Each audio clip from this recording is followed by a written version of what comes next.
Hello, everybody, and welcome back to a brand new episode of the Benchwarmers Sports Talk podcast. After a week off, we have a lot to talk about across so many sports. So, on tap for today, the MLB Playoff Race. There's only 2 games left in the season, but still some playoff spots up for grabs. Could we see a tiebreaker game? The way that things are, it might actually be likely that we see something like that going on. The NFL continues to roll on as we approach week 4. Some teams doing a lot better than people expected. Some teams doing a lot worse than people expected. We'll take a look at some of those teams. The NHL preseason has begun, which means we are less than 2 weeks away from the regular season. Some players got signed. We'll talk about that. And then, unfortunately, overseas, some unfortunate incidents regarding racism there.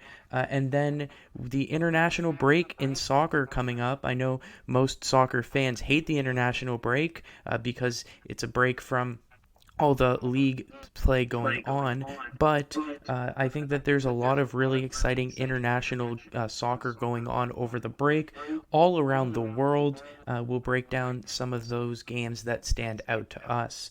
But first, as always, I'm joined by Jacob. Jacob, how you doing today? I'm well, Labi. It's always a pleasure to come back onto the show and just talk sports. You can't really complain.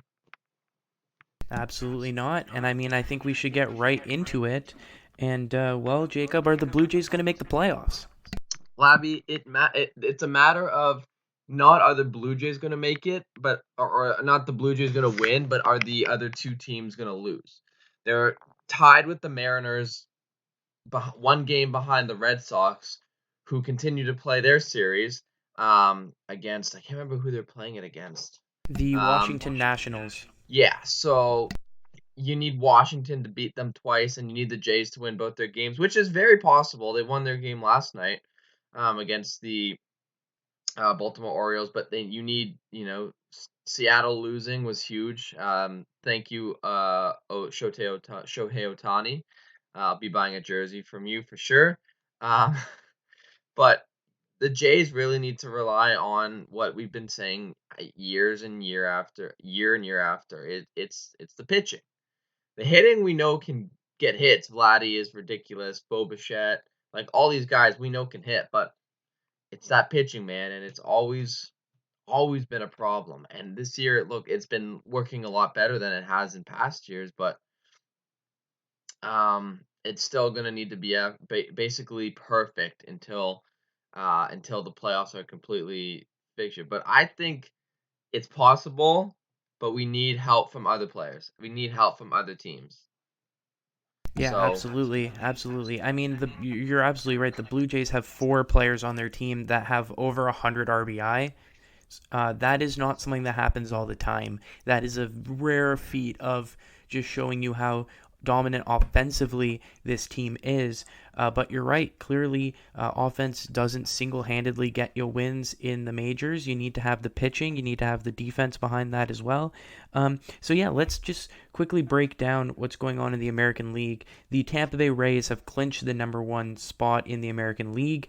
They've won the AL East. They also have the best record in the AL. So they just are waiting to play the winner of the wild card. The Houston Astros have won their division. The Chicago White Sox have won their division. They'll be playing each other in the divisional series. The only thing that needs to be determined is which team has home field advantage. Houston has 93 wins. Chicago has 92 wins. I can't tell you who holds the tiebreaker. I do not know that. But obviously, Houston in the driver's seat, you would assume that they would close that out as the 2 seed and therefore have home field advantage. But, of course, the thing that everyone's wondering about is that wild card race. The Yankees on 91 wins and the Red Sox on 90 wins hold the 2 wildcard spots right now, but you have Seattle and Toronto right behind them at 89 wins. Now, the way it works in the case of a tie depends on how many teams are tied. In the case of a 2-way tie, the 2 teams will play each other in a Game 163 tiebreaker. The winner goes to the wildcard game. In the case of a 3-way tie, it gets very tricky because the three teams get seeded based on head-to-head record, but you still play a tiebreaker. So Team A plays Team B, with the winner moving on to play Team C after. Like, it's like a double elimination type of bracket, which is very confusing. But basically, all you need to know until that tiebreaker round is right now, if the Yankees and Red Sox win out, they're the two wildcard teams. So like you did mention, the Blue Jays and the Mariners do need some help in terms of they need to hope that some of these other teams lose. As you mentioned, Boston plays the Washington Nationals. They are not a good team this year, so it is quite possible that Boston wins both of their games and just clinches that wildcard spot. Toronto plays Baltimore, also not a very good team, although Baltimore did take 2 of 3 from Boston a couple of days ago to get us to this point.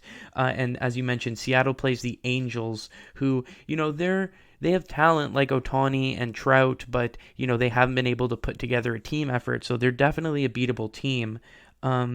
Either way, we're going to get a very exciting finish. What do you think is going to happen? I can see the Nationals taking one from the Red Sox. I can see that.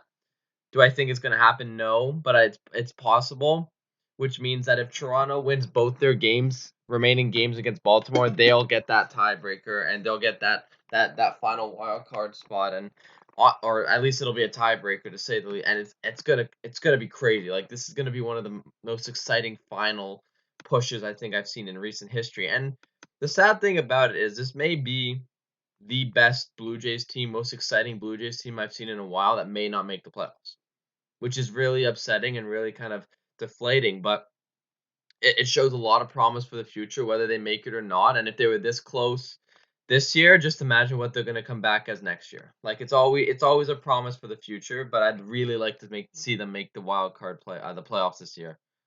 Yeah, definitely. I mean, it speaks to how competitive it is in the MLB to make the playoffs. Well, I mean, if you look at the other divisions, like, the Jays would easily have won a division in another division. I And mean, they're 4 games back of Houston's division winning record and 3 games back of Chicago's division winning record. So they are pretty much like I mean, the the Mariners have 89 wins. It looks like there's going to be a 90 win team that misses. It looks like there's going to be 2 90 win teams who miss the playoffs.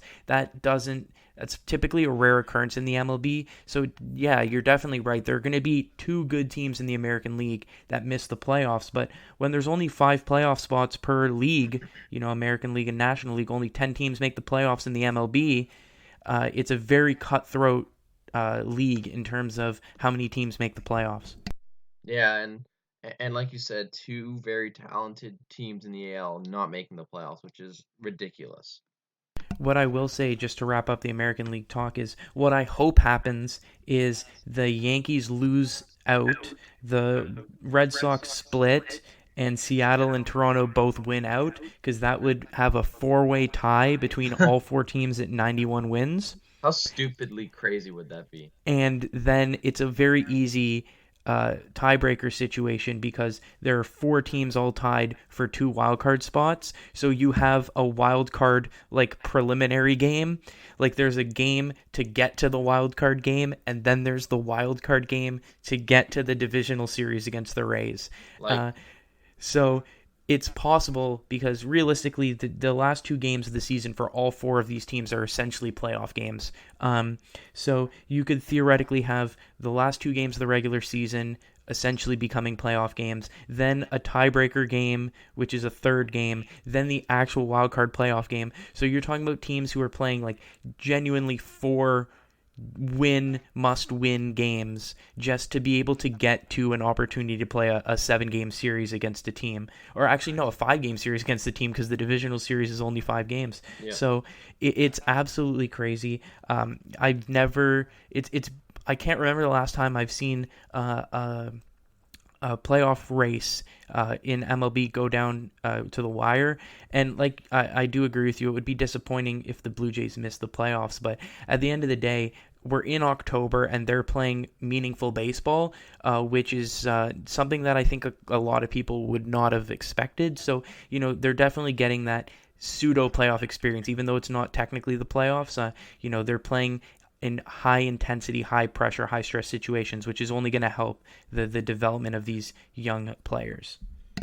That's a great way to wrap it up. It's a huge learning experience for sure for these young guys. Yeah, and then I mean, just briefly, we'll talk about the National League, just because I think pretty much everything is set in stone there. Um, Technically, San Francisco hasn't won their division yet. They're 2 games up on the Dodgers, so basically, the San Francisco would have to lose out to the Padres, and the Dodgers would have to win out against the Brewers. But any San Francisco win or any LA Dodgers loss gives the division to the San Francisco Giants, which I think everyone wants to see because fuck the Dodgers. Unless you're a Dodgers fan, I think everyone else is very anti-Dodgers. And then what we do know for sure is that St. Louis is waiting in the wild card game. A team that has gone 17-1 in their last 18 games. Yeah, So can we just quickly talk about where the hell they came out of? Like they were way out of the playoff spot, and then all of a sudden they decided we're gonna go 17-1. Like what the hell? yeah, so what I would say is, like, obviously, I don't think anyone's arguing that the Dodgers are a better team. Like, the Dodgers have the second best record in the major leagues, and we were talking about this last episode. One of those two teams, San Francisco or LA, was going to win 100 games and was going to have to play in a one-off wildcard do-or-die game. Uh, Even if I'm the Dodgers and I trust my ability, and obviously, I think they've already mentioned that I think it's going to be Walker Buehler on the mound. Yeah, I think they said Or Bueller's no, gonna Max start. Scherzer. No, they're gonna. They Oh, said they would Scherzer. go Max Scherzer. Right? Yeah, they said they go Max Scherzer. That just shows you how like elite their pitching staff is, where they also have Urias and they also have Kershaw. Um, but yeah, Max Scherzer's been pitching absolutely lights out. But at the same time, as you mentioned, like I mean, I would not want to go up against a team that's won 17 games in of their last 18. They're the hottest team in baseball right now. There's no question. Absolutely. Absolutely. So obviously you want to win that division. But it does look like what we do know for sure is that Milwaukee will be playing Atlanta. Milwaukee has home field advantage there. And, I think the Brewers, this is their chance to really make some noise. They've been a good team recently, but they just haven't been able to put it together into a deep playoff run. This is their chance. But I also have to give credit to the Atlanta Braves. I think when oh my goodness, who was it who got injured? Was it Acuna? Acuna? Yeah, yeah. Acuna. Yeah. When he got injured, I think a lot of people wrote off the Braves, and fair credit to them, they were still able to win their division, albeit a weaker division. Like the Mets fell off a cliff, and the Phillies are wildly inconsistent. But still, you have to give them credit for rallying together and winning that division. I mean, the Brewers should win that series, but I think it's going to be a lot closer than people think. I'm not sure about the Brewers. Like you said, they're inconsistent, and I don't know. I want to see how this plays out. Um, and I guess we can only really go from there. Like we just kind of gotta let it play out at this point. See what happens. Absolutely. I mean, it doesn't help that they're missing one of their better pitchers because he punched a wall and broke his hand. Okay, So, what else? Like, does he not realize there's a bigger like everything, and that's what he decided to do, which is it's so stupid and childish. yeah, and I think that's a great note to finish the MLB talk. We'll be back next week to break down how the season ended and to give maybe some playoff predictions. On, of course, the warning that we know absolutely nothing about baseball, and you probably shouldn't trust our predictions at least. Let's just hope we're talking about Blue Jay playoff. That's all. That's all. Hopefully, hopefully. So yeah, moving on now to let's get some NHL talk in briefly, just because we are mainly hockey guys and we finally have some hockey stuff to talk about.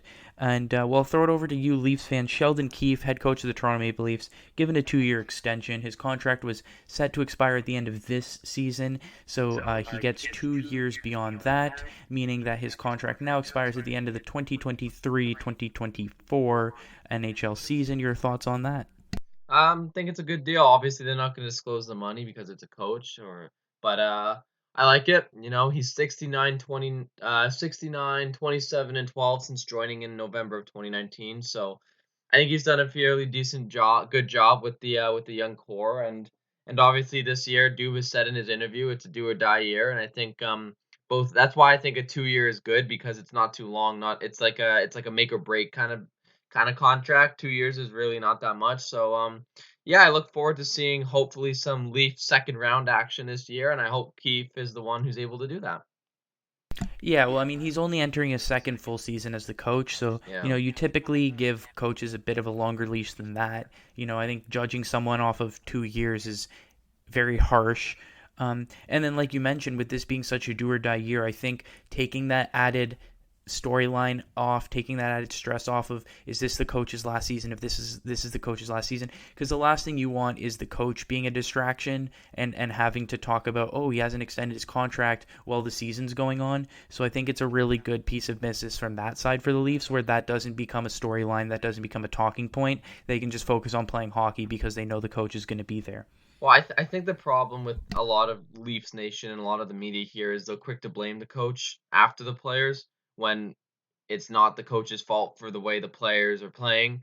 Like, it's not Dubas's fault that Matthews and Marner are only got one goal in that playoff series last night. I think people have been calling for like management's head and they want Dubas out, although Dubas has done everything in his power to make this team as good as they are. So I think this will be a very good season for Keefe to really kind of solidify himself as the starting coach. And so I think it's gonna be a good season for Toronto. I have good feelings. Well, I have hopes, obviously, but I have a good feeling about this year. Absolutely. And then switching coasts, going to the West Coast now, the Vancouver Canucks fans can finally take a very deep breath because their two big restricted free agents finally signed after, well, it seemed like one of those cases where they didn't talk throughout the entire summer, but then realized the season's like 10 days away, and so they needed to get these contracts signed, and they did. And I think that, well, one of them I really like, one of them I'm not a huge fan of, but I want to know your thoughts. And we'll start first with the contract that I really like, which is Quinn Hughes signs a 6-year extension and with a cap hit of $7.85 million per season. What are your thoughts on Quinn Hughes 6 by 785? That's very interesting because I'm actually the opposite. I don't like this contract. I think it's a little too long. I think he had 1 year of brilliance, and we talk about it over and over again. It's defensemen are getting paid are getting paid really high for really long. Um, but who knows what they're gonna be? Like, I understand 6 years is not as long as 8 or 9 years.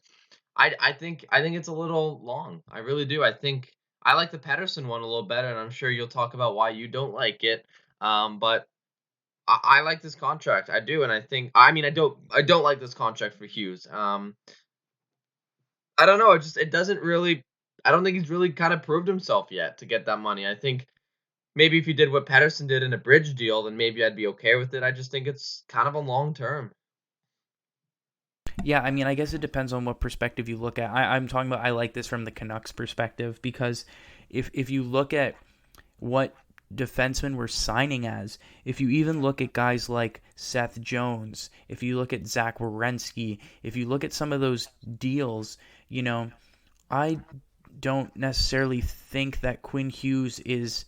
I don't think there's a really huge talent gap necessarily between Seth Jones, Zach Werenski, and Quinn Hughes in terms of, I think that Jones and Werenski have kind of plateaued a bit or even maybe dropped off recent years in their production and their ability. Quinn Hughes is obviously, I think he's still only, like 23 years old, just off his rookie Yeah. deal. So I'm surprised that he was willing to take that offer. When I was looking at Quinn Hughes, I just assumed that it was going to be in the $9 to $10 million range because that's what all these defensemen were doing, and that's what all these defensemen were getting. So for him to sign for under 8, I think like the Canucks did a really great job. And I do agree with you. There obviously is risk with the long-term signing if a player doesn't pan out, but I think he's 23. I might be getting his age wrong, but I do know he's in his early 20s. So this contract's going to expire before he turns 30. There's no risk there in terms of there's going to be some team is going to be willing to take a risk on Quinn Hughes if it doesn't pan out. Like, that contract is tradable for all 6 years of that deal. And if Quinn Hughes does develop into the elite top pairing defenseman that the Vancouver Canucks think he can be, then 3-4 years down the road, you're looking at his cap hit of less than $8 million as an absolute steal. So while I do agree with you in terms of term. My thing is I hate signing unrestricted free agents to long term because unrestricted free agents typically hit the market. You're talking about 27, 28. They're in their prime, but you give a 28-year-old a 6-7 year deal. He's 34, 35 when that expires. You're not going to be the same player. If you're giving these, I think when it comes to restricted free agents, I try to avoid bridge deals at all costs because you're talking about a 23, 24-year-old kid. If you give him a 5, 6, 7 year deal, that's a tradable contract because even in the last years of his deals, 28, 29, 30 years old, he's still in the prime of his career. There's going to be teams willing to take on that contract. That contract is always going to be tradable. And the last thing you want to do as a team, speaking of Elias Pettersson, in 3 seasons when that Pettersson contract expires, he's going to be asking for $12, $13 million a year. Guaranteed. Yeah, And but he probably won't get it with the Canucks. which is even worse for the Canucks because you have I think we both agree Elias Pettersson is an elite number 1 center in the NHL. He's not? No, he's not. Oh, interesting. I think Pettersson's a number 1 center. I mean, he's not at a McDavid, Crosby, Eichel, McKinnon level, but I think he's like right there in that second tier. Like, if you say Elias Pettersson is your number 1 center, I don't necessarily think that that's a bad thing. That can be, he can be the number 1 center on a playoff caliber team. It depends. Obviously, on the he's team. not a top 10 player in the league, but No. If you put him on a team like Calgary, is he going to be number 1 center? No, it'll be Gaudreau. If you put him on, I take Pettersson over Gaudreau personally. Which is, I guess, a personal choice. I think Gaudreau's numbers are better at center. Maybe his goal numbers and his plus minus aren't better, but his center is better. Even a team like maybe, I don't know, like not a good, like teams that aren't as good as them. Like I don't think I would take Pettersson. That's just uh, that's just me. Also, Quinn Hughes is 21, so that kind of backs up your whole. He's gonna be young when he gets contract expired. Oh, wow, he's even younger. Oh, I guess, yeah, because he came right into the NHL. So you sign your rookie deal at 18, it expires at 21. He'll be 27 when that contract expires. Yep. 6 years from now, someone's going to sign Quinn Hughes to another 6-7 year deal. So, yeah, no, I think and Pettersson's the same age. He's like 22. Pettersson's like 22, 23, I think. So you're telling me, like, Elias Pettersson 3 years from now is going to be, what, 25, 26 years old? There's no signs that he's going to drop off in his performance, even if he stays the same, right? Even if he continues to put up the exact numbers that he's been putting up recently, some team is going to offer him a lot more than that. And that's where I'm really interested in that. I believe his deal, when this deal expires, he'll still have restricted free agency rights, I believe.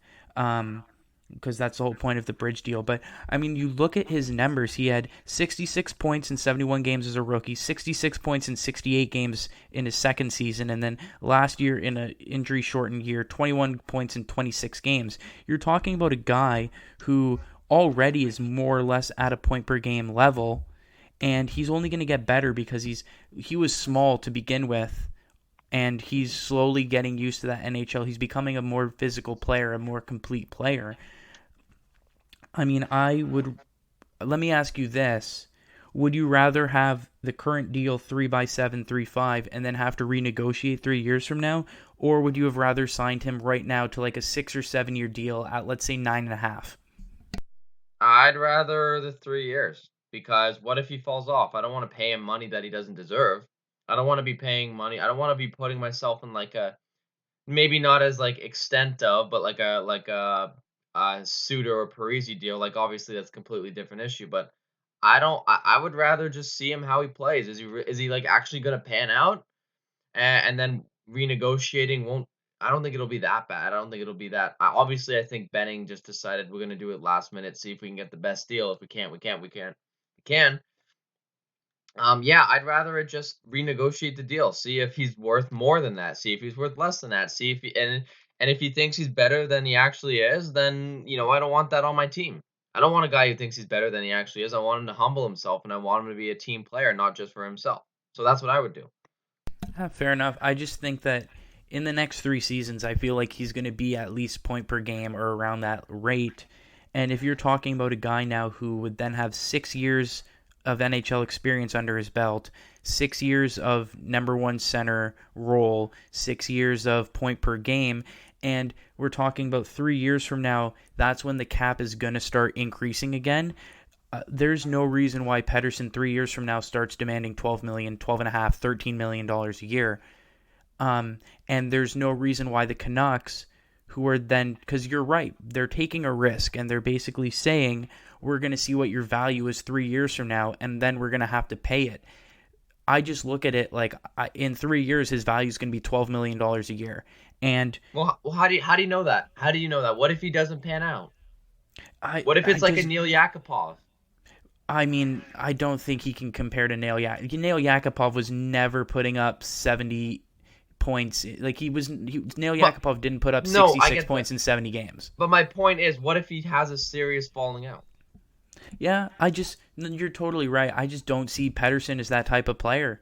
I really think that this is about as low risk as you can get. I don't see why Pettersson would fall off. Maybe I'll be wrong, but I just look at this guy and I think I'd rather pay him $10 million a year now over the next 7 years than save some money in the short term and 3 years from now have to give out a crazy expensive contract. Because we talk about the best contracts right now in the NHL are players who signed long-term RFA deals and have now since outperformed those RFA deals. You look at McKinnon.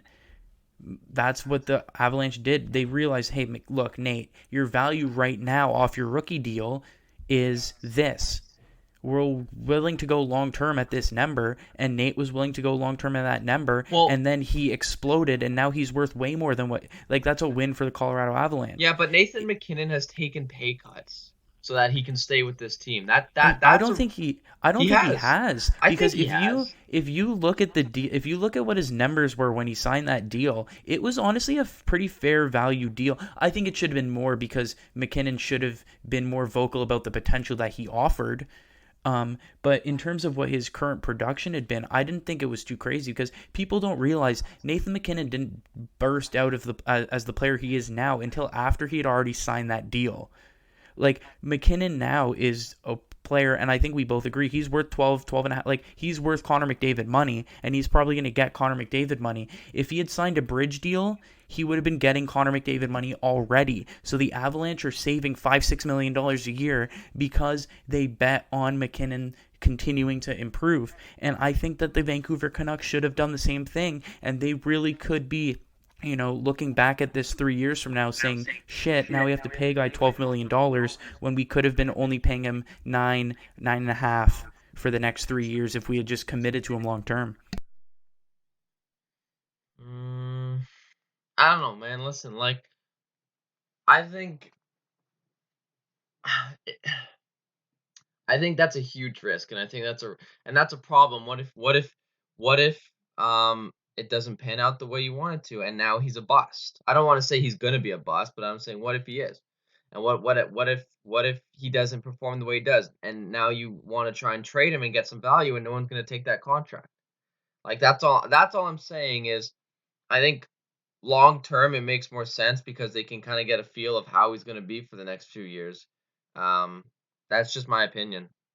No, you're right about that, but let me ask you this. Even if Pettersson regresses, what do you think his floor is? The worst Elias Pettersson is going to be what? Like a second line center? It depends on how bad he regresses. I don't see him regressing I don't see him regressing so far back that he becomes like a bottom six forward. No, I agree with you there. I don't think he'll regress to that point, but I don't see him. I could see him probably being a second line center at worst, and for a guy who thinks he's worth more than that, that could probably hurt his ego. Yeah, I mean, so the thing for me is like I definitely agree that there is a risk there, but if you give Pettersson 7 years by like $9.5 million, even if he regresses to second line center, if you're paying a second line center $9.5 million at like 25, 26, 27 years old, I don't think that that's the worst. Like, obviously, it's not ideal, but I wouldn't I wouldn't quantify that as being in cap hell, especially considering there are teams who are paying guys that much who are healthy scratches, who are bottom six guys who can barely crack the lineup anymore. So, like, obviously, you're like, there's still a risk there, and obviously, I don't think the Canucks want to be paying second line guys over $9 million.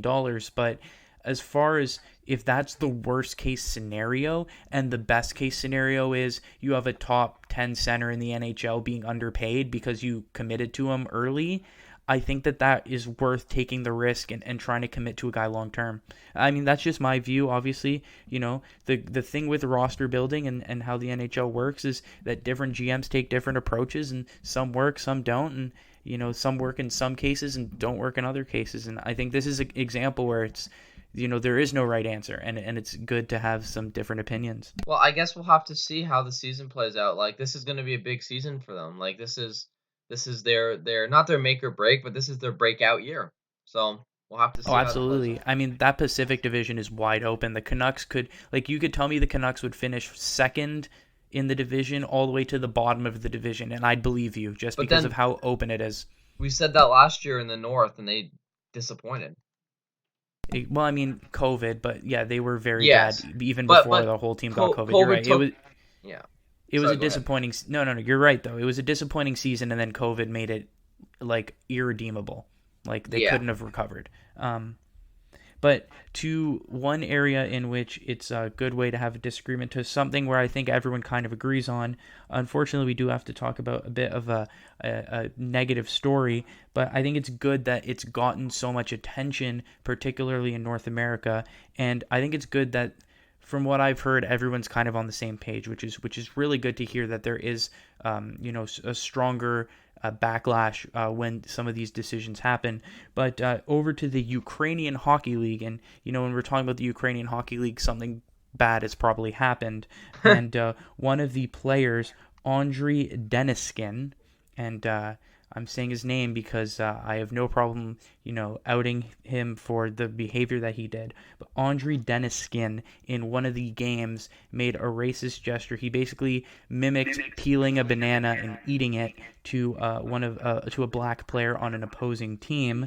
Um, Obviously, there's just no place for that in hockey and sport in life. Uh, like, just absolutely despicable behavior from him. And then, even worse, the Ukrainian Hockey Federation gave him a 13-game suspension for that. But even worse, 10 of those games can be bought out by paying a fine of $2,400 Canadian. So basically, he got suspended 3 games and fined $2,400 for just a obvious, clearly obvious act of racism. I think we both agree with everyone else that this is, well, first of all, there's no place for that, and second of all, this is just not. This isn't even a punishment. Like the consequences for an action like that should be much worse. And yeah, I just can't believe that that's that's only the only punishment that was given out for this. It's it's disgraceful. He's only sorry that he got caught. And the fact that this goes on can day by day in the world we live in, like with the whole Black Lives Matter movement that's still happening today, the fact that this is still going on is disgraceful.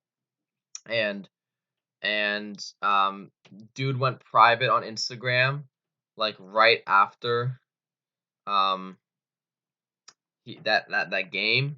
So he's a coward for not standing up and dealing with what he's going to do. And then the general manager of the Ukraine Hockey League was fired because he spoke out against it. He spoke out against the guy who spoke racism. So he was defending the guy who was not the guy who was racist, but the guy who the taunt was directed to. So it goes to show that they're backwards a little bit, and it's disappointing. It's really disappointing in 2021, and the fact that he can just buy out 90% of his suspension is ridiculous. The league seriously needs to reconsider, and I would honestly ban the dude for life because that's just not accepted anywhere in the world of hockey, in the world of sports, in the world, period. Not acceptable. Yeah, no, absolutely. Like you said, I would argue that he's not even oh, what's the word I'm looking, like he didn't he's not even guilty that he's not even disappointed that he got caught because he didn't really Yeah. get caught. Like it's a 3-game suspension. Like, ooh, He, big deal, 3 games, which is ridiculous. so it's obvious that there's no remorse there. He did the action and he's not even going to be adequately punished for it. And like you mentioned, it's important to know who to be angry at and where to, direct your disappointment with this decision. Obviously, the player, but like you mentioned, the decision to suspend comes from the Ukrainian Hockey Federation. So that's the governing body of Ukraine, not the league itself.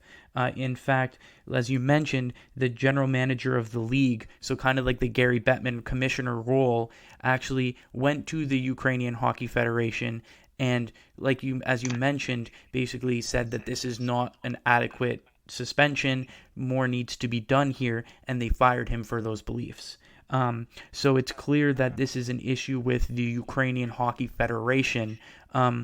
And I think that this falls on the rest of the governing body. Hockey Canada, Hockey USA, the other countries need to raise these concerns with the IIHF. And honestly, I think the IIHF has an important role in this as well, in terms of they're supposed to be regulating the individual governing bodies. And I think it's clear that there's some problems going on specifically with what's going on. And not to single out Ukraine, obviously this happens in Ukraine, but as you mentioned, this is something that we've seen, you know, not just in Ukraine, it happens all over, but clearly more needs to be done. As you said, at a minimum, he's done for the year. A lifetime ban. I mean, I'm not against that. If you look at what happened, this was a premeditated, exaggerated, and very blatant action. He knew what he was doing the whole time he was doing it, and he was aware of the meaning of what he was doing. There's to me, I agree with you. Like that screams lifetime ban to me, and the fact that it's gone through so many layers of so many different organizational layers and it still hasn't been adequately dealt with is disappointing. And I would like to see Hockey Canada, Hockey USA, the IIHF make official statements and explain as leaders in the hockey community that something like this is not representative of hockey or should not be representative of hockey going forward, because for all the talk of inclusivity, it's not about the talk, it's about the actions, and the actions that we've seen show that hockey still isn't for everyone, and there are still significant challenges that need to be addressed. It's terrible to say, but yeah, you're right. It seems like no matter how many strides everyone's made to be more inclusive, it just apparently not everyone can be inclusive, which is really, really disheartening to say the least. Yep, absolutely. But to look at it from a more positive light, as I mentioned, it's good that there has been significant news coverage, significant outcry.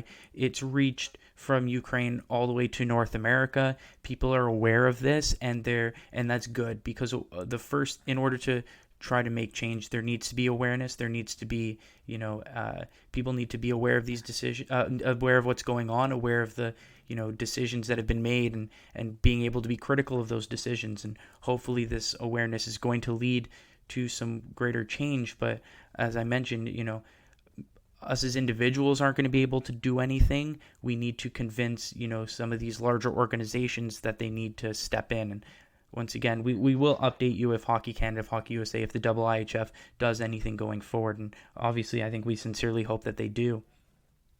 Yeah, I don't want to see this again. Like, this is just it's just not good. It's just not good. It's really not good to see that people are trying, this is happening, and it just sucks.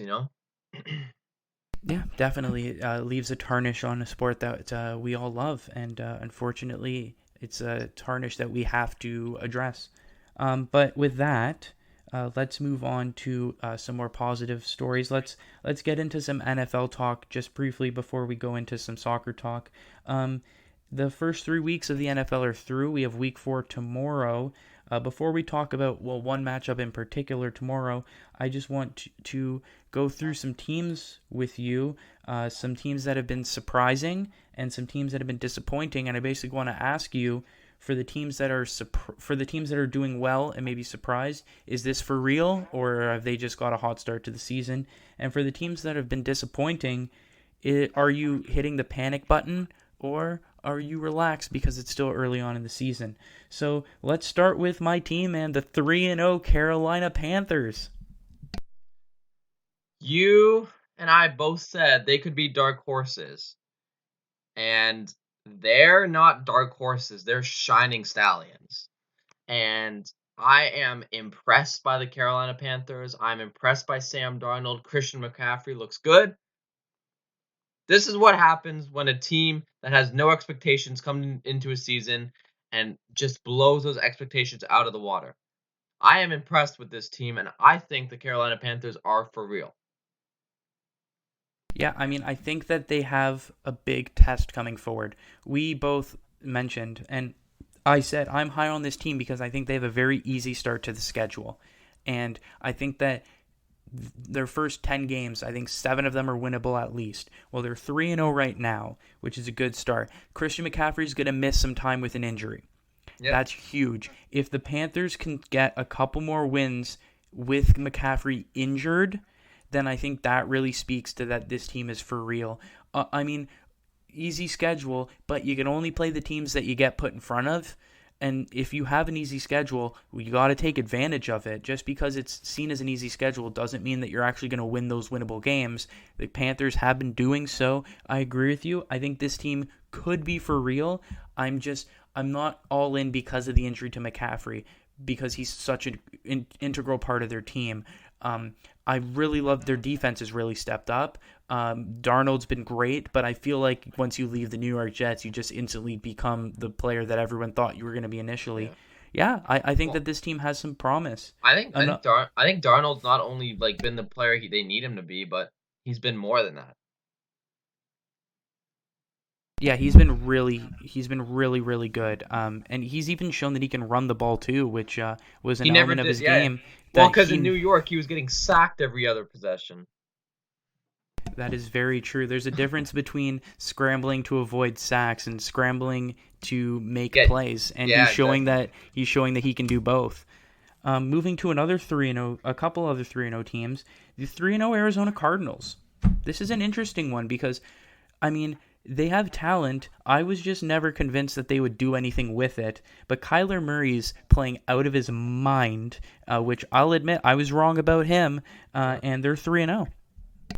Yeah, they look legit. Obviously we talked about the weapons they have in JJ Watt and Hopkins. So I think once you utilize all the talent you've been given, I think it's a clear cut for you that you need to do well, and I think they've done really well. Yeah, definitely. I mean, once again, tough division, so when they play some of those divisional opponents, if they can get some wins against the Rams, some wins against the 49ers, some wins against the Seahawks, this team might be for real. And I kind of wrote them off in that tough division, but clearly they are proving me wrong. Speaking of tough divisions, the Vegas Raiders and the Denver Broncos, both in the same division, with the Chiefs and the Chargers, but those two teams, the Raiders and the Broncos, are both 3-0 at the top of that division. What are your thoughts on those two teams? Is this sustainable? Are they for real? The Raiders, I believe, are more real than the Broncos. I think the Broncos have just kind of had an easy schedule so far. But the Raiders look good. And that first, I was at the first or second game against Baltimore where that crazy ending happened. Yeah, it was week one. Week one. First off, what a hell of a way to start your season. That stadium, aka the Death Star, looks really good with fans. I think that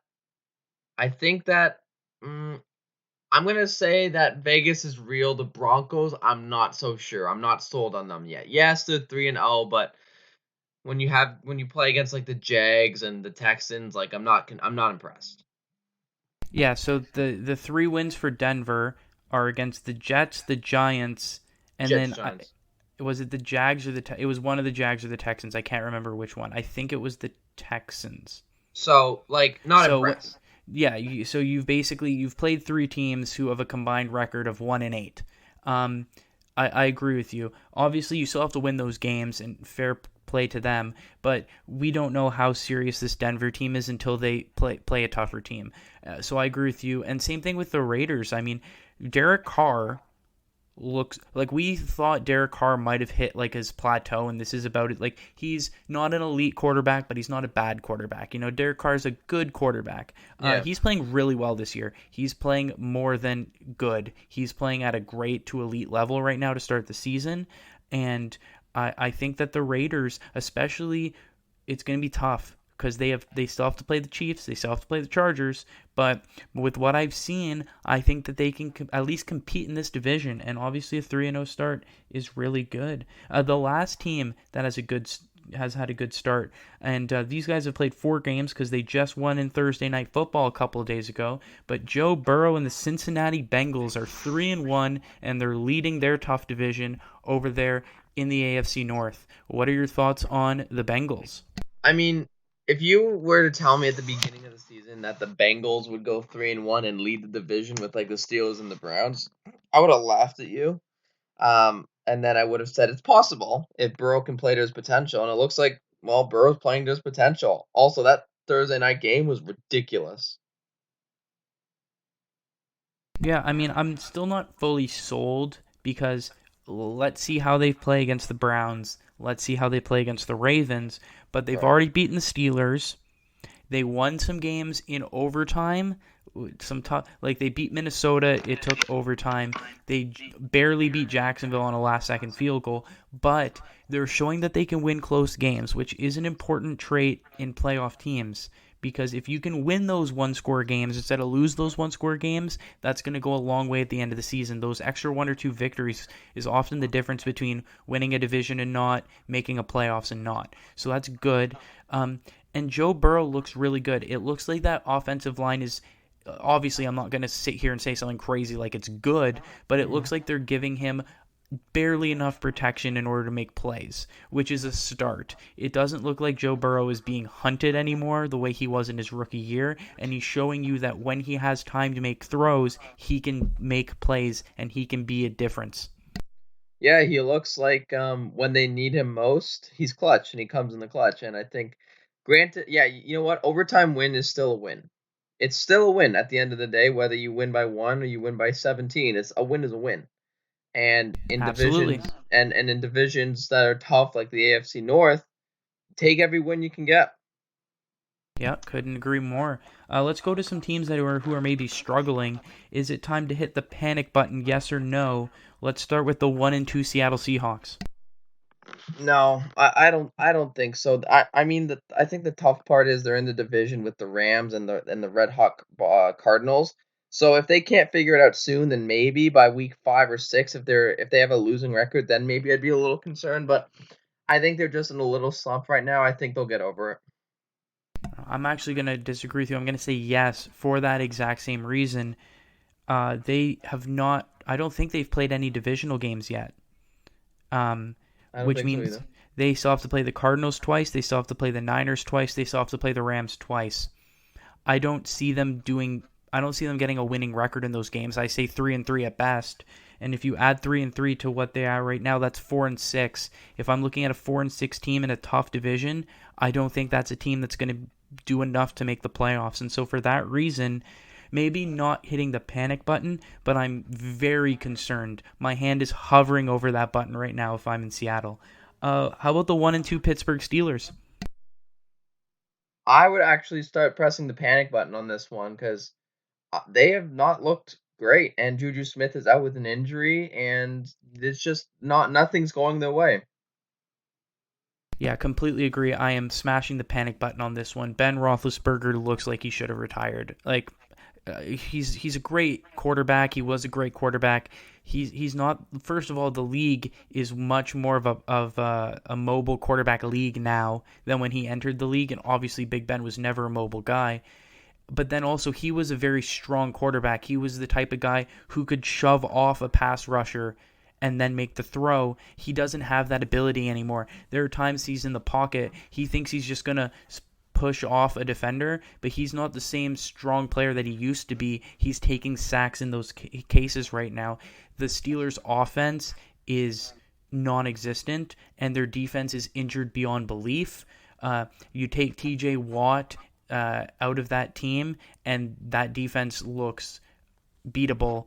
I don't see how they lost to the Bengals. They still have to play the Browns and the Ravens. I don't see them winning those games. Like, I'm very concerned. I agree with you if I'm the Steelers. How about the 1-2 Kansas City Chiefs? No, not worried about them at all. Um, I don't know what's going on with them, but I think they'll figure it out soon. Mahomes does not like. I don't think Mahomes has ever had a losing record since being a Chief, so I'm not worried about them. I think they'll get back to where they need to be. Yeah, I agree. It's way too early in the season. If the losses continue to pile up, maybe, but I think I agree with you right now. Even at 1-2, you don't. The Mahomes is still elite. The team around him is still elite. They're gonna find a way to pick up some wins. And then finally, the 0-3 Indianapolis Colts. Panic, super panic. They're in trouble. I don't know what's going on over there, but 0-3 to start a season for a team that was expected to do so much. Um, there's a problem there, and they need to get that figured out like really quickly, or they are in big trouble. Yeah, there are definitely concerns. Definitely concerns. The one thing I would say that maybe they have going for them is they get to play the Texans and the Jaguars twice, so that should be 4 free wins. But I agree with Should you. I'm should be, on. but That's what I'm saying. I agree with you because I look at this Colts team and I say, you know what? This isn't a team that screams I'm like 100% sure that they're going to win those games. And when I'm doubting your ability to beat the Texans and the Jaguars, it's probably time to start being concerned.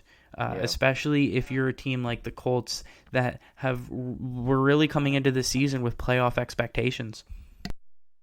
yeah, it's. I had them doing well in their division, and they're 0-3 to start the season. Like, that's not looking good. Yeah, absolutely. Those are the teams I kind of highlighted. Obviously, there are other teams that have started out really poorly, but a lot of those teams we expected to do bad. I'm not going to be sitting here breaking down the 0-3 Giants because let's be real, I knew that they would probably be 0-3. I wasn't expecting them to do anything. But what I will say is, do you think any of these teams, before we move on to soccer, do you think any of the teams that are 0-3, or I guess with the case of the Jaguars 0-4, do you think any of these teams have an 0-17 season in them? Of course they do. The Jaguars are always good candidates for that. I don't think the Colts will. I don't think a few other teams will. I think the Jags have the best opportunity. Um, but I don't know. I think them of all teams have the best chance to do it, but if they don't, then no. Yeah, I would agree with you. I think the Giants will find a way to fluke a couple of wins because they always find a way. Um, Yeah. I think, yeah, if anyone's going to do it, it's going to be the Jags or the Jets because, oh boy, those Jets. When 12-year-olds on TikTok are roasting you, it's not looking good for your franchise. No, And I that's a bad look. and I think we'll leave it there with the NFL talk. Hopefully, you guys enjoy Week 4 tomorrow. We'll be back next week to break Tom, down what happened. before we go, Tom Brady's making his return to New England. Oh, right. Yes, we were going to talk about that. I'll throw it over to you as Brady is back in New England. Yeah, do you see that video that he posted earlier today? Basically, his journey from New England to Tampa Bay and returning back. And Brady is the best of all time. I don't think there's a debate about it anymore. I think last year was the final, the dagger. Like the six other Super Bowls weren't. Was it 6 or 7 he had before last year? It was 6. Now he has 7. 7. Ridiculous. Like that's stupid ridiculous. Like the fact that people were still questioning his greatness at 6 Super Bowls is just unreal. Like 7 was the dagger, like the icing on top, and now he's going for 8, and I think he's very likely to get it. But yeah, like it's good to see that. Like I hope the fans treat him well. I hope the fans give him a raging applause, and I think he deserves it. Yeah, definitely. I mean, I feel like obviously the media is going to blow this way out of proportion. Like, I think especially you look at Brady, you look at Belichick, these guys are winners. They're very much in the game. They're only going to look at this as another game. But yeah, obviously for the fans welcoming back Brady, obviously you got to expect that they'll give him a huge standing ovation. And yeah, obviously the media is going to have a great job marketing this game. I feel like this is probably going to be one of the most watched games of the season, and for good reason because the NFL is good at marketing, and when the greatest of all time comes back to play against the team that he was on for 20 years. I don't think you can. The storylines obviously write itself, and so I'm sure that's a game that a lot of people are going to be paying attention to. I think that's the only game I'll be really paying attention to. That one and the Bills one, but yeah. Hey, maybe this is the week my Giants win when no one's watching them play. I highly doubt it. I couldn't tell you who we're even playing this week. I'm just already pocketing it in as a loss. Okay, But fair with enough.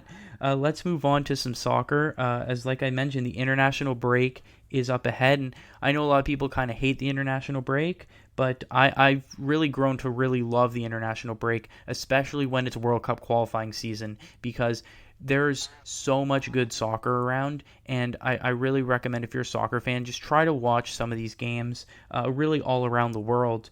And with that, obviously, I will end with CONCACAF Canada USA, but I just want to highlight there are some really good games all around the world, even in like Asia, for example, and like these are areas of the game that don't get talked about too much, but there's some really big games.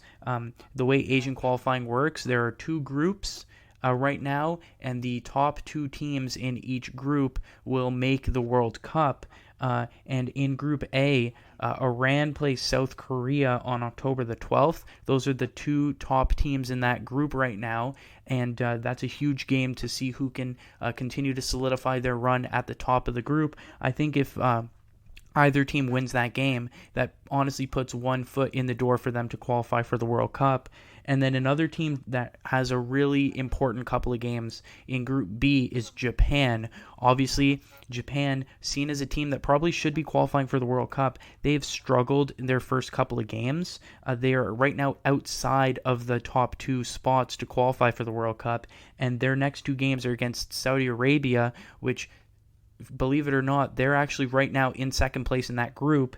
And then Australia, who of course are typically a stronger soccer team, they're first place in that group right now. So Japan has two opportunities against some teams that have started strong to kind of recover. But if Japan lose those two games, they are in. They're speaking of panic buttons, they'll be hitting the panic button because if Japan can't get anything from those two games, it's going to be very difficult for them to qualify for the World Cup. And I think this is why I recommend that you try to watch some of these games because, you know, when the World Cup groups get announced, a lot of the people are like, oh, well, why isn't this team there? Why isn't that team there? You look at the last World Cup, like, oh, why isn't Italy here? Why isn't the U.S. here? Why isn't this country here? Why isn't that country here? Well, it's games like these that no one really pays attention to. That's the reason why. And I feel like if Japan lose both of these games, a year from now when the World Cup's going on, everyone's going to be like, well, why isn't Japan here?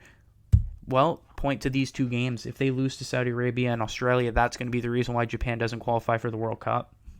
And we know just how good Japan could be in the World Cup. They had that crazy game against Belgium. Granted, it wasn't the outcome that they wanted a couple years ago, but still, at the same time, like they have a great soccer club, and a lot of people Absolutely.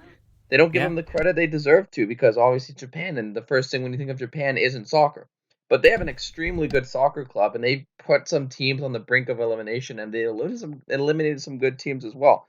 So Yeah, I think Asia is probably one of the most under respected regions in soccer. There are some good teams. Like Australia always provides some upsets. Like you mentioned, Japan almost took out Belgium at the last World Cup, and that would be a huge fall from grace to go from almost beating Belgium to get through to, I believe it would have been the quarterfinals, to not qualifying at all. Two huge games. Then I also want to move to Africa. another region that doesn't get the respect that it deserves. But there are some crucial games going on in Africa. The two games that really stand out to me, Mali is a team that has a great opportunity to qualify for the World Cup. They're in a weak group. The way African qualifying works is they're groups of, right now we're at the stage where they're groups of 4 teams. You have to win your group to move on. And then there are 10 groups right now. The 10 group winners then play each other. Those 5 winners make the World Cup. So if you win this group, you are 2 games away from making it to the World Cup. And obviously with the way groups get generated, some countries get put in a really tough group. Some countries get put in a really easy group. Mali's in an easy group. They have a golden opportunity. A country that I don't think has ever qualified for the World Cup has a great opportunity to get right there. And believe it or not, Kenya is fighting with them every step of the way. Mali plays Kenya twice this week on October 7th and then 3 days later on October 10th. Those 2 games are pretty much going to decide who wins that group.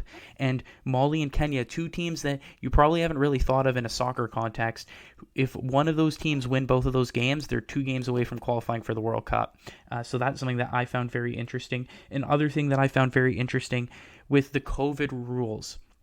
Egypt, when you hear Egypt, you think of Mo Salah. Well, Mo Salah is not allowed to play in the qualifiers in Egypt because of COVID restrictions. I don't know if that's changed, but I know that that was the rule during the last international break. So Egypt is struggling. They've been struggling without Mo Salah. They play Libya twice. Libya, not a powerhouse by any stretch of the imagination, but also not a pushover.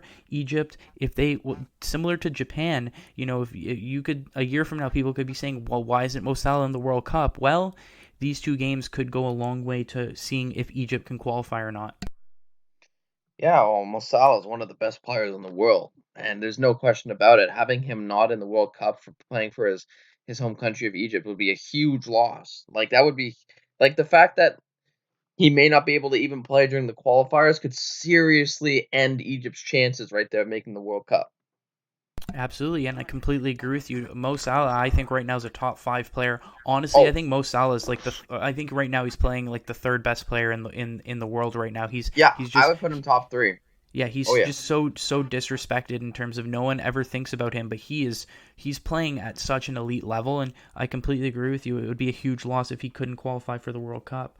Then moving on to South America, Brazil, Argentina, and Uruguay are first, second, and third right now in that. So South America, it's the most competitive qualifying. It's all 10 teams play each other twice in one giant table, and then the top 5, I believe it is, qualify. Brazil, Argentina, and Uruguay are first, second, and third. Brazil plays Uruguay, and then 3 days later, Argentina plays Uruguay. Those are 2 huge games for the top 3 countries, and obviously Brazil, a lot of talent there on that team. Uruguay, Argentina, a lot of talent on those teams. They're going to be really good soccer games, and they're going to go a long way to deciding, whether those 3 teams are going to solidify their place. Obviously, a team like Brazil expects to qualify for every World Cup, but Argentina and Uruguay have qualified for the last World Cups, but it's been closer than you think. Believe it or not, Argentina came close last World Cup to not making it. And so these games are very important because South America is so competitive. You can win every game, but you can also lose every game if you don't play your best.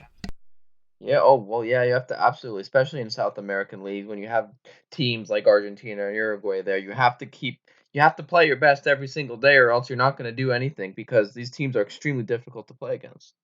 Absolutely. And then moving on to Europe, outside of World Cup qualifying, there's actually the Nations League semifinals going on.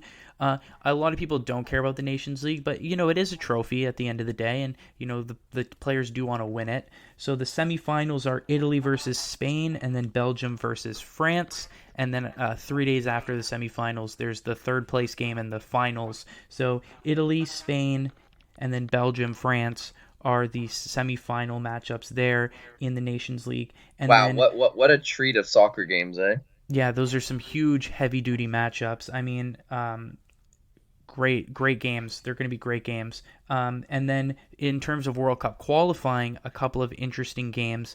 Europe is also a very tough qualifying region. You need to finish in the top 2 in your group. First place automatically goes. Second place, you enter in the playoffs. Czech Republic and Wales Both of those teams are fighting for second place in their group, but only one of those teams are going to finish second. They're currently tied right now. They both have 7 points from their first three games. They play each other during this cycle. That's going to be a massive game. And then another group that has 3 teams fighting for second place. Albania, Poland, and Hungary are all behind England. Obviously, England going to finish first in that group. But between Albania, Poland, and Hungary, there's only one spot. And you look, Poland and Hungary were 2 teams that made the Euros. But one of those teams is not going to make the World Cup, or maybe neither, because right now Albania is actually second place. Albania plays Poland, and then a couple days later, Albania plays Hungary. Those 2 games are going to be huge to see who's going to take over second place. If Albania can beat Poland and Hungary, they have a very real chance at qualifying for the World Cup, which would be huge for a pretty small country in Europe that, typically not seen as a great soccer program. Man, it's just an exciting time. Like with the World Cup coming up next year, it's seeing all these teams trying to do their very best to make a good impression and get into the World Cup. It's always fun around this type of year for sure when the World Cup qualifyings are happening. I mean, definitely. And obviously with the World Cup, it's expanding to 48 teams. And the reason why I don't like that is because these games then become less important, because if you expand from 32 to 48, then a lot of these games don't matter anymore because there are more spots and both of those teams will be able to qualify, and it doesn't make these games mean as much because there isn't anything on the line. And so I think that's the people don't realize is that the actual World Cup, that's the finals tournament for the teams that have qualified. The actual whole World Cup is the 4-year qualifying cycle. And, if you are really a fan of your team, you watch the entire process unfold. Like, even for Canada, a team that hasn't qualified for the World Cup in my lifetime, I still follow the journey, and they still play, 8 qualifying games, 10 qualifying games, and it's obviously disappointing when they don't make the final tournament, but it's still, you still get to follow that process, and it means more because it's such a selected group that moves forward. And that's why if you try to keep track of these storylines, 2 years before the World Cup, a year before the World Cup starts, it does make the actual finals tournament all that more interesting, because you can think, oh yeah, I know why Saudi Arabia is there. It's because they beat Japan. Or I know why Albania is there. It's because they beat Poland and Hungary. Maybe they'll actually do something. And for me, that just makes it way more interesting, way more entertaining, and it makes the actual tournament all that more exciting because it's 32 teams that have proven that they deserve to be there. It's an exciting 4-year journey just to see, in the span of a month, who really is the best in the world when it comes to soccer. And it's just getting there is half the journey. It's people you can't write off like, oh, some people just tune in for the World Cup, and that's fine. But watching it unfold and seeing, oh, who's going to get there and how they're going to get there is just as exciting, if not even more. Absolutely. Yeah, no, that's why if you're a soccer fan, I highly recommend that you try to follow at least a little bit some of the World Cup qualifying that's going on. And of course, we'll finish in North America because that's where the vast majority of our listeners are. And the United States and Canada, they weren't invincible during their first couple of games, but obviously you're not going to be invincible in CONCACAF. As I continually mention over and over again, people think that it's so easy to go into some of these countries and win, and it's just not. Some of these groups are very, it's very tough to go into some of these countries and win, but as I mentioned, Canada and the U.S. both with a win and 2 ties, 5 points each. They're second and third right now, which would qualify them for the World Cup. And in their next 3 games, I think it's a golden opportunity for 2 very different reasons. For the United States, they have 2 home games and 3 very winnable games. It's an opportunity for them to go 3 wins from 3 and really solidify the fact that they're one of the best teams in this region. They play Jamaica at home on the 7th. Then on October 10th, they travel to Panama to play Panama. And then then they host Costa Rica on October the 13th at home. All winnable games. And for that reason, it's a huge 3-game stretch for the United States. It's a chance for them to make a statement in games that they should be winning. For Canada, it's a completely different area for them to make a statement. Canada's a very, very, very tough 3-game stretch, and it's going to be interesting because if they can pick up some shocking results, they can really make a huge statement because they play Mexico in Mexico, and then on the 7th, and then on the 10th play Jamaica in Jamaica. Those are 2 games that you would expect them to lose, 2 games that you wouldn't expect them to win. Mexico away, by far the hardest fixture that any team has to play in North America. A lot of teams see that as a write-off. If Canada can even get a tie in Mexico, that would be a huge win. And then Jamaica, they're a team that have struggled. They've only have 1 point from their first 3 games, and they'll be coming off a game against the United States. Jamaica could lose to the United States and then have to play Canada at home, and that's a golden opportunity for Canada to maybe steal something on the road in Jamaica. Then they come home to play Panama at home. That's a must-win game, especially if you lose to Mexico, lose to Jamaica. It's not the end of the world because those are games you're not really expected to do much in, but then you have to beat Panama at home. And so it's an interesting stretch for both of these countries because the U.S. is an opportunity to win games they should be winning to make a statement, and for Canada, it's an opportunity to steal some points in some games where they're not expected to do anything. It would be incredible if Canada goes into Mexico and beats them. If that was possible, and if that happened, that might have just solidified Canada as a top 3 in North America. And because you and I both understand, we both know how extremely difficult it is to go into Mexico and beat Mexico on their home field. So if Canada were to do that, then they come home and play Jamaica, I believe, right? Yeah. They go away to Jamaica. They go away to Jamaica. Jamaica has looked shaky, and not convinced. I'm not convinced. So, if Canada is able to just get if you said a tie at worst, that would be huge for Canada. And then to go to play Jamaica, I think it would look really, really good for Canadian soccer. Absolutely.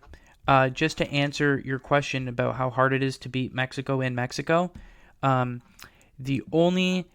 are the games that Mexico has lost at home.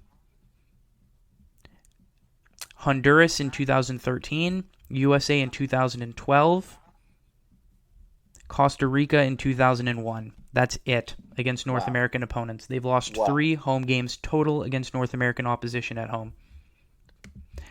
So yes, it is very hard. In fact, I will go so far to say there are 14 games in the North American region.